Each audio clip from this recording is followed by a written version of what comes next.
Bon sabbat. Je vous invite à ouvrir la Bible dans le livre d'Ésaïe, chapitre 35. Le désert et le pays aride se réjouiront. La solitude s'égaira et florira comme un narcisse. Elle se couvrira de fleurs et tressaillira de joie, avec chants d'allégresse et cris de triomphe. La gloire du Liban lui sera donnée, la magnificence du Carmel et de Saron. Ils verront la gloire de l'Éternel, la magnificence de notre Dieu. Fortifiez les mains languissantes et affermissez les genoux qui chancellent. Dites à ceux qui ont le cœur troublé, prenez courage. Ne craignez point, voici votre Dieu. La vengeance viendra, la rétribution de Dieu. Il viendra lui-même et vous sauvera. Alors s'ouvriront les yeux des aveugles, s'ouvriront les oreilles des sourds. Alors le boiteux sautera comme un cerf, et la langue du muet éclatera de joie, car des eaux jailliront dans le désert et des ruisseaux dans la solitude. Le mirage se changera en étang et la terre desséchée en source d'eau. Dans le repaire qui servait de gîte aux chacals, croîtront des roseaux et des joncs. Il y aura là un chemin frayé, une route qu'on appellera la voie sainte. Nul impur n'y passera, elle sera pour eux seuls. Ceux qui la suivront, même les insensés, ne pourront s'égarer. Sur cette route, point de lion, nulle bête féroce ne la prendra, nul ne s'y rencontrera, les délivrés y marcheront. Les rachetés de l'Éternel retourneront, ils iront à Sion avec chant de triomphe, et une joie éternelle couronnera leur tête. L'allégresse et la joie s'approcheront, la douleur et les gémissements s'enfuiront. Amen. Que Dieu bénisse sa parole.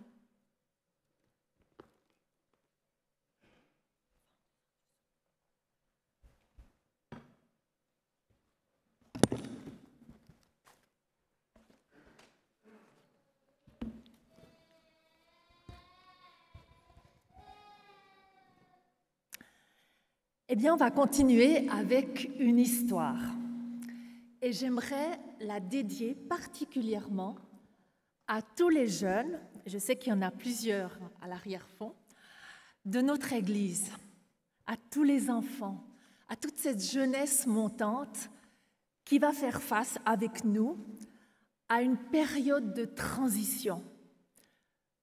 Vous le savez, plus jamais nous allons retourner avant la période Covid.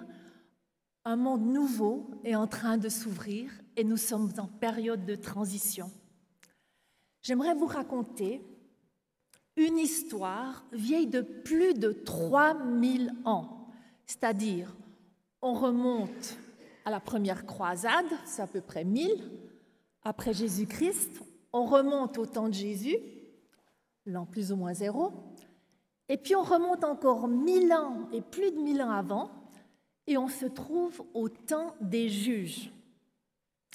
Et pour ceux qui sont passionnés d'études de la Bible, vous pouvez ouvrir le livre des juges au chapitre 1. On va raconter les versets 11 à 15. Alors moi, je trouve que cette histoire, vieille de plus de 3000 ans, elle est rafraîchissante. Elle est interpellante et d'une actualité totale pour notre temps, en ce moment, de transition après Covid, face à un monde nouveau. Alors, Israël est aux frontières de Canaan. Il a déjà commencé plus ou moins à s'installer. Une génération a péri et il y a un seul survivant. C'est le vénérable Caleb. Vous vous rappelez, le compère de Josué. Malheureusement, Josué est mort. Et Caleb, maintenant, qui est le chef de la nation, le général de toutes les armées d'Israël, Et il travaille beaucoup avec Juda, qui est la louange qu'il avance toujours en avant, en premier, dans les conquêtes face aux géants. Eh bien, il a 2 tâches encore à accomplir avant sa mort. Et là, on le retrouve, il a plus de 85 ans. Qui de nous a plus de 85 ans? Votre tâche n'est pas terminée. Et pour les jeunes, ça va aller pour un petit moment encore.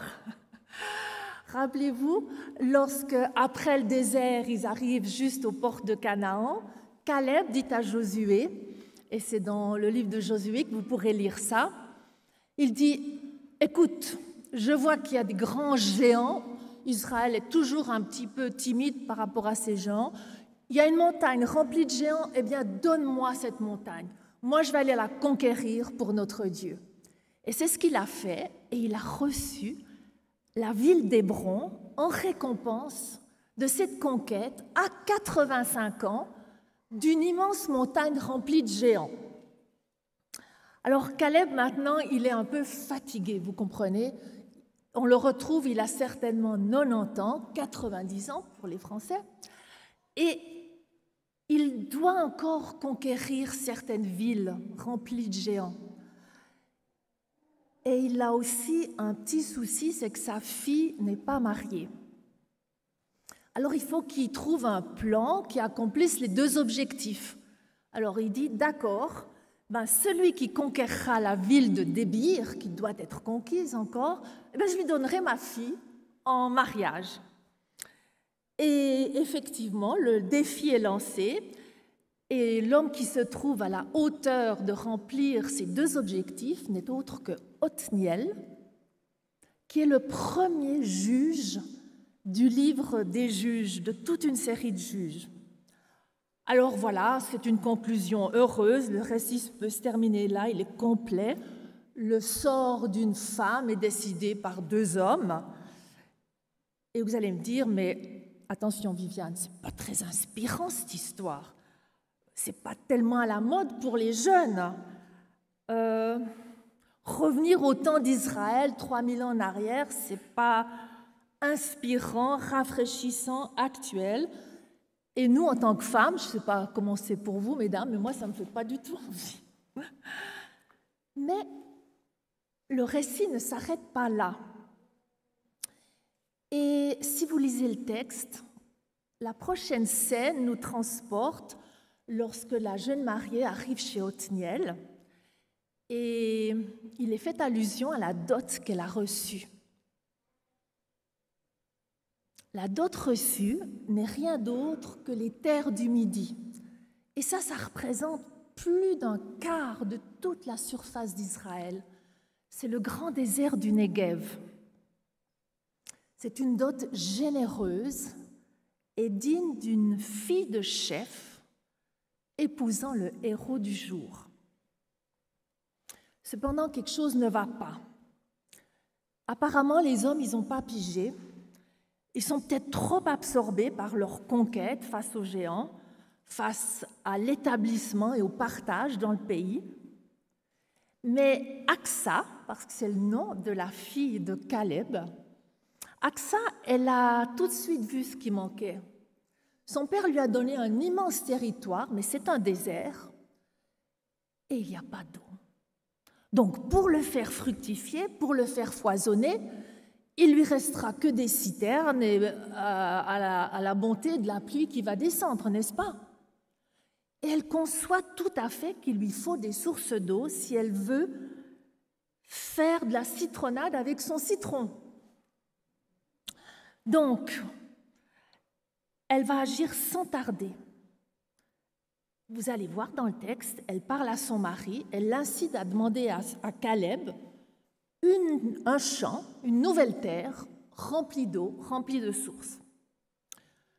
Othniel, c'est très intéressant, le texte ne nous dit rien, il semble rester silencieux. Alors là, toute interprétation est possible, hein. Soit il est fatigué de sa conquête de Débir, soit il est intimidé face à son nouveau beau-père, il a déjà été super généreux, comment il peut encore demander plus? Ou tout simplement, il est occupé, ou, et ça c'est mon interprétation, mais je ne peux pas la défendre puisque c'est un silence, on peut presque l'entendre penser, Caleb s'est montré si généreux, il a déjà fait quelque chose de pas tout à fait dans les traditions, je vous expliquerai un peu plus tard, donc je ne vais pas trop en rajouter. Par contre, Aksa, elle peut le faire, parce que le héros, Caleb, n'est pas uniquement le grand héros de la nation, qui a fait des grandes conquêtes, le bras droit de Josué, mais c'est son papa. Et elle s'avance vers lui avec ardeur, et Caleb lui dit « Mais que désires-tu » Et elle présente son besoin toute go. « Ah, tu m'as donné une terre, puisque tu m'as donné le Negev, j'ai besoin d'eau. J'ai besoin d'un champ avec des sources d'eau. » Et vous voyez dans le texte, Caleb répond immédiatement « Mais bien sûr, quel bonnet je suis, je n'ai même pas pensé à l'eau, mais bien sûr, allez, je vais t'accorder. » Et il accorde avec largesse, regardez, il accorde des sources supérieures, des sources inférieures. On ne sait pas si c'est plusieurs champs, mais on peut s'imaginer. Et puis, remarquez, si vous lisez le texte, Aksa n'a pas besoin de plaider, elle n'a pas besoin de supplier, elle n'a pas besoin de persuader. Caleb entend son besoin et tout de suite, il l'accorde. Alors, qu'est-ce que cette histoire a à nous dire, à nous, jeunes et vieux, en cette période de transition, en cette période d'après-Covid? Moi, je vous propose 4 perspectives d'interprétation, comme 4 leçons qui peut-être, en tout cas moi, qui m'ont beaucoup inspirée. Alors moi, je vous propose que cette histoire, elle nous dit quelque chose à propos des relations entre hommes et femmes. Elle nous dit quelque chose à propos de comment mener nos communautés, nous situer face aux traditions, au statu quo de nos communautés, à nos modèles culturels. Troisièmement, elle nous dit quelque chose par rapport à notre développement personnel, surtout dans la dynamique de nos demandes. Et puis finalement, pour moi, elle est une parabole, un modèle de comment on devrait prier en temps de transition, de changement face à du nouveau. Alors, qu'est-ce qu'elle nous apprend au sujet des femmes et des hommes? Eh bien, pour moi, l'histoire d'Aksa invite les femmes à prendre la responsabilité de leurs besoins, des constats qu'elles effectuent, selon la vision de la réalité que Dieu nous donne. C'est le temps pour nous, mesdames, mesdemoiselles, de prendre notre script en main, comme Aksa, et de faire des demandes audacieuses et d'arrêter d'attendre des réponses, même face au silence, comme Aksa devant Othniel, ou peut-être face à l'indifférence, à la fatigue, ou, comme mon interprétation le propose, à la bienveillance des hommes qui sont tout heureux de nous laisser prendre des initiatives. Il est temps de demander, de frapper avec audace, courage, pour recevoir plus. Elle a déjà quelque chose d'extraordinaire dans les mains, Aksa. Nous avons toutes quelque chose d'extraordinaire déjà dans nos mains. Fût-ce un désert. Et nous voulons plus. Nous voulons ce qui manque pour changer le désert en lieu foisonnant, en jardin fleuri, en verger abondant. Le texte nous parle aussi d'hommes qui savent écouter et qui sont capables de continuer leur mission, qui est de faire face à des montagnes remplies de géants, qui sont capables de terrasser des Goliaths comme David avec leur foi et qui peuvent déplacer les montagnes comme Caleb avec la foi. Dieu a besoin d'hommes et de femmes qui se respectent, qui s'écoutent dans leurs besoins et qui reconnaissent l'un l'autre l'autorité que Dieu a donnée à l'homme et à la femme au commencement. Et vous pouvez relire Genèse 1. Il les créa mâle et femelle et il leur dit « Remplissez la terre, soyez féconds, multipliez et vous aurez autorité sur la terre, sur les animaux. » Face à face, égalité d'autorité et de pouvoir, non de domination, mais de compétence. Qu'est-ce que cette histoire a à nous dire en tant que communauté face à nos traditions, nos statu quo, en ce temps de transition? Ça, c'est le deuxième point. Eh bien, AXA, vous ne le savez peut-être pas, mais demande quelque chose de tout à fait anticonventionnel. Au Moyen-Orient ancien, les puits, ça n'appartient qu'aux hommes, ça n'appartient qu'aux chefs de tribu, ça n'appartient qu'aux rois des nations. Et là, elle demande des sources d'eau sans gêne. J'aime à penser que le silence d'Otniel est peut-être son approbation face à l'audace d'AXA. Son père a déjà fait quelque chose de révolutionnaire, hors tradition, en donnant le Negev à sa fille. On ne donne pas de terre aux femmes à cette époque-là, 3000 ans avant Jésus-Christ. Et il est intéressant que Caleb, lui, va le faire.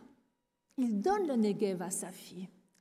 Et en plus, il va lui donner des sources d'eau. Il ne dit pas « Ah, je vais aller consulter les prêtres. Je ne vais pas prendre le risque d'être incompris par les 70 anciens. Ah, on ne fait pas les choses comme ça dans les nations aux alentours. Qu'est-ce qu'on va dire si en Israël, maintenant, les femmes héritent de terre et de sources d'eau? Ah oui, j'aurais dû que lui donner des bijoux, des habits, du linge, de la vaisselle. Ouais, peut-être une tente, mais pas plus.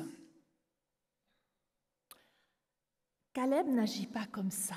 Il ouvre du nouveau, de l'anticonventionnel.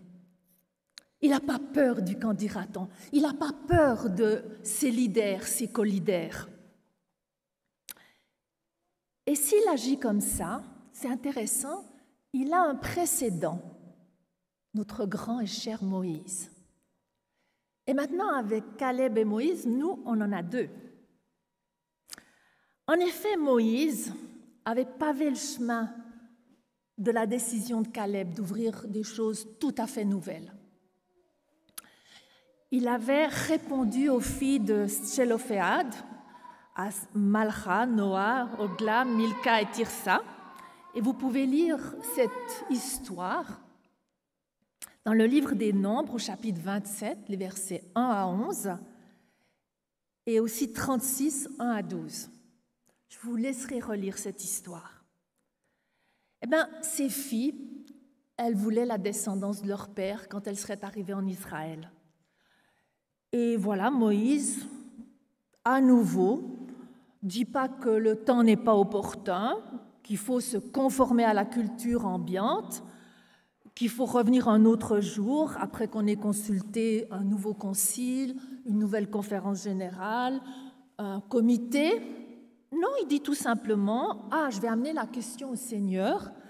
Et le Seigneur lui répond tout de go et il dit devant tout le monde « Les filles de Tchelophéad ont raison, tu leur donneras en héritage une possession parmi les frères de leur père et c'est à elles que tu feras passer l'héritage de leur père ». Voilà, Moïse, Caleb ouvrent des chemins nouveaux en temps de transition et de changement. Et j'aime beaucoup le livre des Juges, qui est un livre très difficile, je trouve, à lire. Mais il nous avertit ce qui peut arriver lorsqu'on n'adopte pas les changements qui sont proposés par Moïse, par cette histoire d'Aksa, de Caleb et d'Othniel. J'aimerais faire une première conclusion sur ces deux premiers points. Si on ne retrouve pas cette égalité d'autorité entre hommes et femmes, d'égalité d'appel que hommes et femmes ont reçu de la part de Dieu, si nous ne nous débarrassons pas des vieux modèles culturels en opposition avec la révélation de Dieu, les conséquences vont être très, très fâcheuses pour nous. Très, très fâcheuses. Et le livre des Juges nous dévoile ce qui va se passer en Israël lorsqu'on ne suit pas le modèle de Caleb, d'Aksa et d'Othniel. Lorsque les voix des femmes sont ignorées, passées sous silence, et que les hommes se conforment aux traditions du monde, de la culture, et que tout le monde, hommes et femmes, se tourne vers l'idolâtrie. Le livre des Juges nous décrit une violence et des divisions incommensurables. Il nous révèle ce qui se produit lorsqu'il n'y a plus de collaboration entre les filles et les pères, plus d'harmonie entre les maris et les femmes, lorsque les voix des femmes sont réduites au silence et même leurs noms sont oubliés. Justement, vers la fin du livre des Juges, au chapitre 19, vous pouvez relire cette effroyable histoire de la concubine qui est à l'inverse de l'histoire d'Aksa. C'est une femme qui n'a pas de nom, qui est abusée, qui va être tuée et découpée en morceaux et envoyée dans les 4 coins d'Israël. Waouh, moi, je ne sais pas si ça fait comme pour moi, mais moi, ça me donne les frissons. C'est une désintégration totale de la communauté, du peuple. Et en fait, c'est l'abus d'une femme, le meurtre d'une femme sans visage et sans nom, qui va ouvrir la guerre civile, la guerre fratricide au sein de la communauté. Pourtant, à la fin du livre des Juges, un espoir s'ouvre. Parce que dans notre Bible, après les Juges, il y a le livre de Ruth, qui se situe aussi à l'époque des Juges. Et c'est là encore une histoire qui raconte un homme courageux qui répond à des exigences non conventionnelles de femmes. C'est dans le livre de Ruth que Dieu nous dit qu'il emploie le courage de 2 demandes audacieuses de femmes pour changer l'histoire du salut. Rappelez-vous Naomi qui dit à Ruth, tu iras découvrir les pieds de Bose. C'est un petit euphémisme pour ceux qui comprennent, comprenez. Peu conventionnel. Mais revenons maintenant à la 3e leçon. Qu'est-ce que ce texte nous dit par rapport à nos développements personnels? 3 points pour moi. Le premier, c'est qu'on doit être 100% responsable de notre script. Ne pas fuir, ne pas critiquer nos déserts. Rappelez-vous, Aksa, elle ne dit pas, mais papa, mais franchement, tu me donnes un désert, c'est pas top, hein. Franchement, moi je mériterais mieux, surtout que j'ai attendu ce mariage. J'ai l'âge maintenant d'avoir quelque chose d'un peu plus élevé. Non, elle dit, puisque tu m'as donné un désert, eh ben, je te demande maintenant des sources d'eau. Donc, avoir, 2e point, avoir le courage de demander, de formuler. Et moi qui travaille beaucoup avec les femmes, nous avons beaucoup de peine à formuler nos demandes de manière claire, précise, directe. On attend toujours qu'on nous devine. Non, c'est fini ce temps-là. Maintenant, vous parlez directement. Vous dites vos besoins. Vous formulez ce dont vous avez besoin pour changer vos Negev en terre foisonnante. Et maintenant, je pense que Aksa nous inspire aussi comment tous, pas seulement les femmes, mais nous positionner pour faire des demandes. Vous vous rappelez, et je ne vous l'ai pas dit, mais si vous lisez le texte, Aksa, quand elle va vers son père, elle est sur un âne. Elle va descendre de son âne. Elle va parler d'abord, puisque tu m'as donné le Negev, le désert, donne-moi des sources d'eau. Pour moi, j'entends de la gratitude, mais un peu insistante et qui ouvre sur du nouveau. Et c'est comme « donne-moi un présent », certaines traductions disent. En fait, le langage qui est employé, c'est le même langage, vous savez, de Jacob qui lutte avec l'ange, qui dit « donne-moi une bénédiction ». Dieu, il aime ce corps à corps, ce face à face, cette demande audacieuse de ses enfants pour du nouveau, pour de l'inconventionnel, pour changer le statu quo, pour transformer la culture. Mais c'est intéressant que Aksa, notez bien, descend de son âne. Et moi je dis que c'est la posture de l'humilité. Elle ne va pas parler à son père du haut de son âne, mais en face à face, en toute simplicité. Alors passons au point 4. Comment cette histoire est une parabole à propos de la prière en temps de transition et de changement. Je propose que nous sommes tous et toutes des Aksa et qu'on peut aller vers notre Père. Jésus a dit, quand vous priez, dites « notre Père ». Quand Jésus est ressuscité et qu'il voit Marie, il dit « Ah, ne me touche pas, je ne suis pas encore monté vers mon Père ». Et quand il dit « va dire ça aux disciples », dit que je ne suis pas encore monté vers mon Père, votre Père. Donc, nous pouvons aller vers notre Caleb, vers notre Papa céleste, avec audace. Et j'aimerais qu'on lise le texte d'Hébreux, chapitre 4, verset 16. Paul nous invite à nous approcher avec assurance, avec audace, avec courage, avec confiance près du trône de la grâce afin d'obtenir miséricorde et de trouver grâce pour être secourus dans nos besoins, dans les besoins de nos déserts. Ne les fuyons pas, mais demandons ce que nous avons besoin dans nos déserts relationnels, dans notre couple, dans notre famille, dans nos difficultés d'héritage, dans notre Église, dans nos comités, dans notre vie professionnelle, ce dont nous avons besoin pour changer la culture. Et Jésus va nous enseigner cette attitude de persévérance. Rappelez-vous cette parabole de cet ami qui reçoit des gens en pleine nuit, qui va frapper chez son voisin et qui va vraiment frapper pour obtenir du pain qu'il n'a pas pour bien chérir ses invités.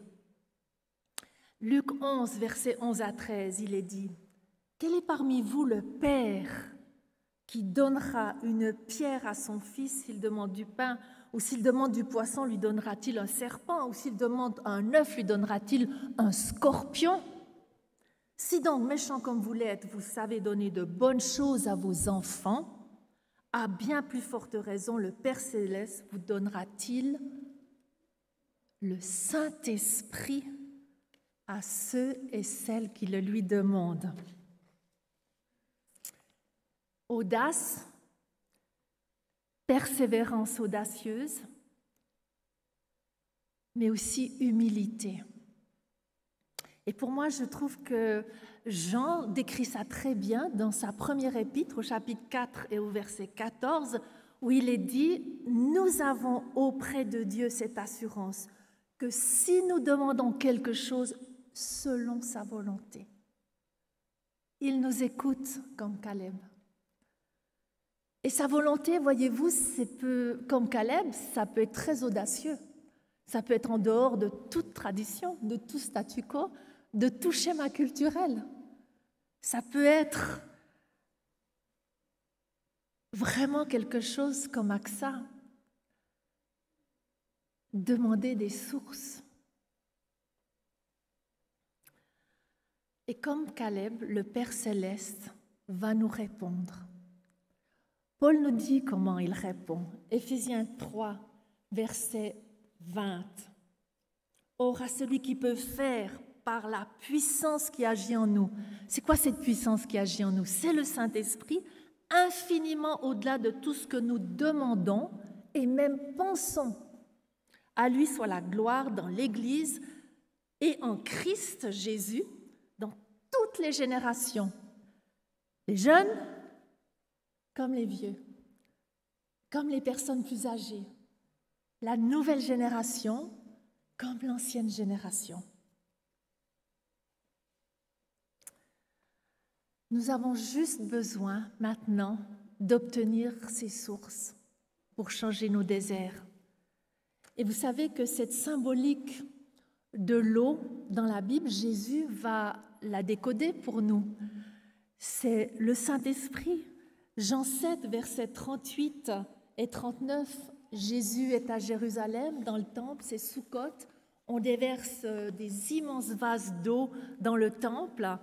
C'est un rituel de la grande fête de Soukhot. Et il dit « Celui qui croit en moi, alors que ces vases sont déversés, des eaux vives, des sources couleront de son sein, comme dit l'Écriture. » Et il rajoute, verset 39, « Il dit cela de l'Esprit, que devaient recevoir tous ceux et toutes celles qui croiraient en lui. »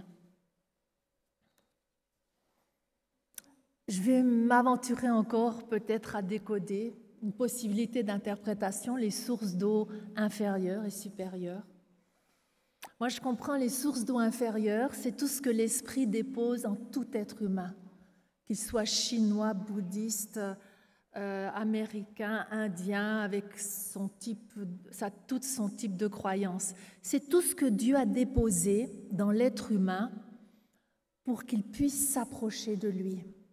C'est cette grâce prévenante, ce souffle qui est dans nos narines, ce mouvement, cet être avec des capacités extraordinaires, spirituelles qui existent chez tout homme, d'avoir une conscience de ce qui est bien, de ce qui est mal, d'avoir des intuitions, d'avoir des rêves où Dieu peut nous parler, d'avoir la capacité de décoder le symbolique.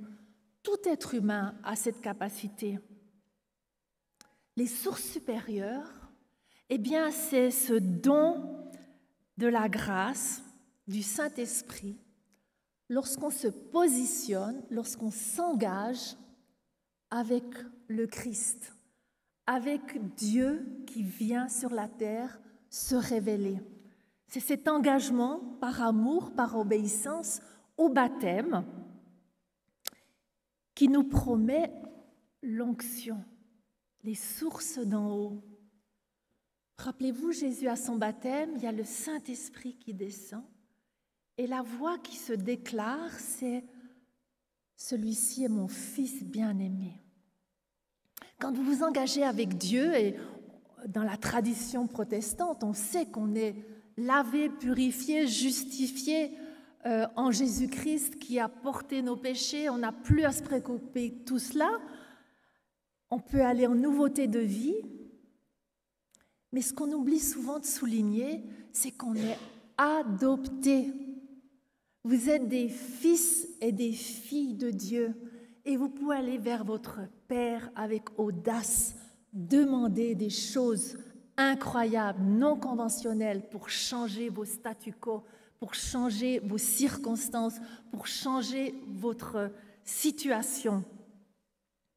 Et il est intéressant, vous savez que j'ai dit que dans notre Bible plutôt chrétienne, le livre de Juges est suivi de Ruth, mais pas dans le livre de la tradition hébraïque. Ça se trouve après le Cantique des Cantiques. Mais je trouve aussi très intéressant le lien, parce que pour ceux qui ne connaissent pas le Cantique des Cantiques, c'est aussi une histoire totalement non conventionnel, d'égalité parfaite entre l'homme et la femme. Et je n'ai pas le temps de le développer, j'espère que je pourrai le faire dans un prochain sermon. C'est intéressant là aussi qu'il y a un lien juste thématique dans l'organisation des livres. Et c'est dans ce chapitre 4 du Cantique des Cantiques où il est décrit que toute bien-aimée du Seigneur, homme ou femme, est comme un jardin scellé avec plein de sources d'eau au fond, mais fermé, et qu'il est temps d'ouvrir ces sources. Et le chapitre 4 du Cantique des Cantiques va nous donner une clé. On ouvre les sources en acceptant le citron, soit les vents du nord, soit les vents du sud, soit la pluie, soit la sécheresse. Et c'est ça qui va ouvrir les sources et permettre à ce que notre jardin, notre désert soit foisonnant, rempli d'épices et de saveurs. Avoir le Saint-Esprit, c'est avoir les sources. Et avoir les sources, c'est avoir les ressources. Avoir les sources, c'est avoir les ressources. Avoir les sources inférieures, soyez attentifs à vos intuitions, à vos rêves, à votre conscience, mais soyez ouverts chaque jour à l'onction du Saint-Esprit pour aller plus loin, pour courir dans le non conventionnel, dans le nouveau, en cette période de changement et de transition. Alors, il est le temps de la conclusion. Et j'aimerais remercier l'aide de Marcel Ladislas et de Hillel Habibi qui m'ont donné quelques pistes pour faire cette transition avec la symbolique des noms. Alors, c'est intéressant que cette histoire d'Aksa nous exhorte comment, en temps de transition, on peut, de façon idéale, régler les affaires dans le peuple de Dieu. Et elle nous interpelle encore aujourd'hui en temps de transition. Elle nous offre un modèle pour l'avenir. Et je pense qu'il est très important d'écouter la voix d'Aksa. Elle résonne encore aujourd'hui et elle encourage les femmes à prendre des initiatives en leur faveur, à exprimer courageusement leur vision des choses. Dieu n'a pas créé hommes et femmes pour avoir les mêmes conceptions, les mêmes visions, la même sensibilité. Et il est temps, à l'instar d'Aksa, que nous les femmes partagions nos vues uniques sur l'avenir et ce que nous voyons qui est le besoin de nos communautés. Nous avons toute la responsabilité de développer notre propre parole, comme d'ailleurs les hommes ont la responsabilité de développer leur propre écoute et de persévérer dans leur mission. Donc l'histoire d'Aksa, c'est aussi l'histoire d'hommes forts, bien dans leur peau, courageux, les vrais héros qui savent garder le silence et parfois même céder la place à quelque chose de tout à fait non conventionnel qui leur est proposé, mais qui est en accord avec les vérités de la révélation de Dieu. Donc le Juge, chapitre 1, invite les hommes bien ancrés en eux et en Dieu à être sûrs de leur vocation, de leurs propres affaires, de leur propre histoire, de leur propre conquête, comme à laisser les femmes aussi assumer leurs propres histoires, leurs propres conquêtes. Ils n'ont pas peur d'accueillir des interruptions créatrices qui bouleversent l'ordre des choses. Caleb et Othniel savent poser des questions et écouter les réponses. Alors pour moi, l'histoire d'Aksa se dresse comme un mémorial dans l'histoire du salut. Elle nous décrit en filigrane un Dieu, écoutez bien, qui œuvre au travers du non conventionnel, qui aime le changement. Un Dieu qui agit au travers de personnes courageuses, qui bouscule parfois ce qui est injuste, accablant, limitant, ancré certes dans le temps et l'ambiance qui nous entoure, mais qui n'est pas la volonté de Dieu. Alors, j'ai quelques questions pour finir. Seras-tu une axa, qui signifie un vrai bijou? Plus précisément, une chaînette qu'on met soit au bras ou au pied, avec plein de petites pendeloques qui fait beaucoup de bruit. Pas trop fort, mais quand même un petit cliquetis qui se fait entendre si on avance vers l'avenir.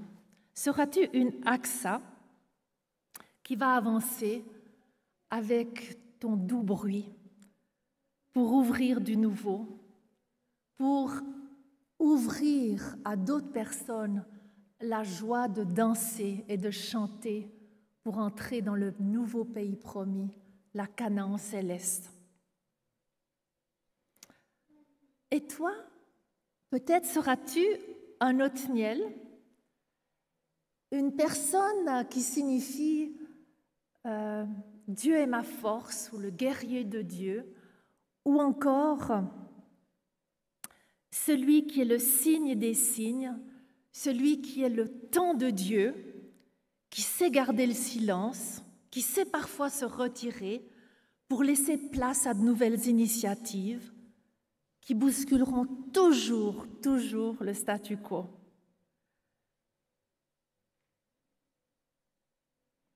Serons-nous peut-être des Caleb, qui signifie une personne dont le cœur est tourné vers Dieu, orienté vers le changement,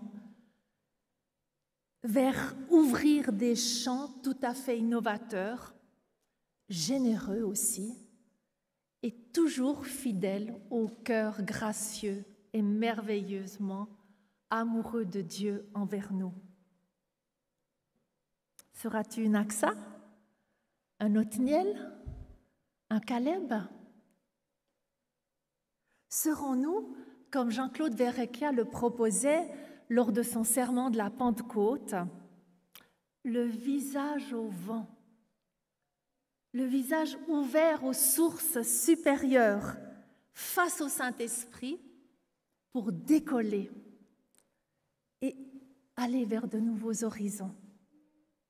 Serons-nous ce peuple au cœur vers Dieu, à cette marche audacieuse qui s'entend, à se lâcher prise, mais aussi cette force en Dieu, en temps voulu, et maintenant est le temps de ce changement. Avoir les sources, c'est avoir les ressources pour changer nos déserts en merveilleux jardins florissants, afin d'ouvrir la voie du Seigneur qui revient. Alors Seigneur, pour terminer, j'aimerais te demander un renouvellement pour chaque personne ici de nos sources inférieures, qu'elles puissent jaillir nouvellement. Mais je te demande aussi pour chacun d'entre nous une nouvelle onction, des sources supérieures, du Saint-Esprit qui vient nous conduire dans toute la vérité, qui vient nous montrer les temps et les saisons, qui vient nous montrer l'urgence du temps de transition que nous vivons. Et je te demande de rafraîchir en nous tous nos déserts, pour que nous soyons chacun et chacune dans le changement, dans la verdure qui va s'exprimer, la beauté qui va s'exprimer, un témoignage unique pour toute personne qui nous entourera et qui va les amener à eux aussi s'engager dans le non conventionnel et à te suivre, Jésus, non pas dans une religion, mais dans une relation personnelle, aimante, comme entre Aksa et Caleb, comme entre Aksa et Othniel. Alors descends, inspire-nous de l'audace et donne-nous ce nouveau que Jacques a proclamé dans Ésaïe, que Florence a proclamé toujours dans ce même livre d'Ésaïe. Donne-nous ce nouveau que tu as promis, ce désert qui va fleurir. Et je te remercie déjà d'avance parce que je sais que tu réponds toujours à nos prières. Demandez et on vous ouvrira, frappez et on vous ouvrira. Comme dit dans la parabole de Luc au chapitre 9. Alors Seigneur, je frappe et je te demande, donne-nous les sources inférieures et supérieures. Amen.